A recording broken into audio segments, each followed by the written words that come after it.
Genèse chapitre 4. Salut, moi je m'appelle Lydia et aujourd'hui je vais lire un peu plus de la Bible en essayant de lire la Bible entière, chapitre par chapitre, jour par jour, jusqu'à la fin. Aujourd'hui je suis à l'hôpital parce que je viens d'avoir surgery, je viens d'avoir chirurgie sur mon pied. Alors, je suis ici dans un lit hospitalier. De toute façon, allons-y. Genèse chapitre 4. Caïn tue Abel.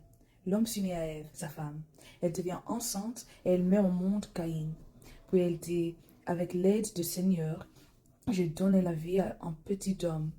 Elle met aussi au monde Abel, le frère de Caïn. Abel devient berger et Caïn cultive la terre. À la fin de l'année, Caïn apporte quelques récoltes du champ et les offre au Seigneur. De son côté, Abel apporte les premières agneaux de son troupeau et il offre au Seigneur les meilleurs morceaux. Le Seigneur reçoit avec plaisir Abel et son offrande. Oh, mais il ne reçoit pas Caïn ni son offrande.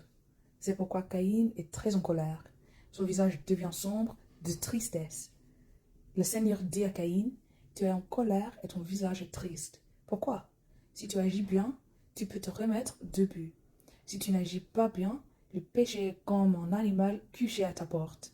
Il t'attend en cachette, prêt à t'attraper. Mais toi, sois plus fort que lui. Caïn dit à son frère Abel, sortons. Dehors, dans le champ, Caïn se jette sur son frère Abel et il le tue. Alors le Seigneur dit à Caïn, où est ton frère Abel? Caïn répond, je ne sais pas. Est-ce que je suis le gardien de mon frère? Le Seigneur continue, qu'est-ce que tu as fait là? J'entends la voix du son de ton frère. Dans le sol, elle crie vers moi pour demander vengeance. Le sol s'est ouvert pour recevoir le son de ton frère que tu as tué. Eh bien, maintenant, ce sol te maudit. Quand tu le cultiveras, il ne te donnera plus ses richesses. Tu iras toujours d'un endroit à un autre, et tu ne pourras jamais t'arrêter sur la terre. Caïn dit au Seigneur, ma punition est trop lourde à porter. Aujourd'hui, tu me chasses de la bonne terre. Je vais être obligé de me cacher loin de toi. J'irai toujours d'un endroit à un autre, et je ne pourrai jamais m'arrêter sur la terre. Et celui qui me trouvera pourra me tuer. Le Seigneur répond à Caïn, mais non, si quelqu'un te tue, il faudra tuer cette personne pour que tu sois vengé. Et le Seigneur met une marque sur Caïn. Alors celui qui le rencontrera ne pourra pas le tuer. Caïn part loin du Seigneur.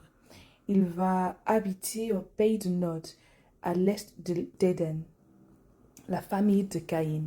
Caïn s'unit à sa femme. Elle devient enceinte et elle met au monde Enoch. Caïn se met à construire une ville. Il donne à cette ville le nom de son fils Enoch. Enoch a un fils, Irad. Irad a un fils, Mehujael. Mehujael a un fils, Methusaël. Methusaël a un fils, Lémec. Lémec prend deux femmes. La première s'appelle Ada. La deuxième s'appelle Sila. Ada met au monde Yabal. C'est l'ancêtre de ceux qui habitent sur des tentes et élèvent des troupeaux. Son frère s'appelle Yubal. C'est l'ancêtre de tous ceux qui jouent de la guitare et de la flûte. Sila met au monde Tubal-Caïn. C'est le forgeron qui fabrique tous les utiles en bronze et en fer. La sœur de Tubal-Caïn, c'est Nama. Le mec dit à ses femmes, Ada et Sila, écoutez-moi, mes chères femmes, faites attention à ce que je vais dire. Si on me frappe, je tue un homme. Si on me blesse, je tue un enfant. Pour venger Caïn, il faut tuer 7 personnes.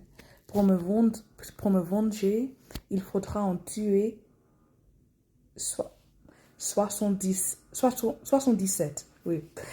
Adam s'unit encore à sa femme. Ève met au monde un fils. Elle l'appelle Seth. Et elle dit, Caïn a tué Abel, mais Dieu m'a donné un autre fils à sa place. Seth, à son tour, a un fils. Il l'appelle Enos. À ce moment-là, les gens commencent à prier Dieu en l'appelant Seigneur.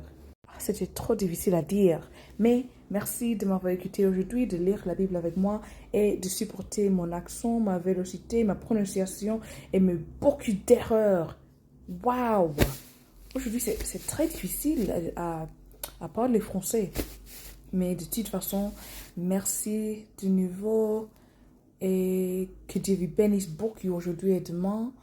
Et oui, j'espère que nous, oui. À demain.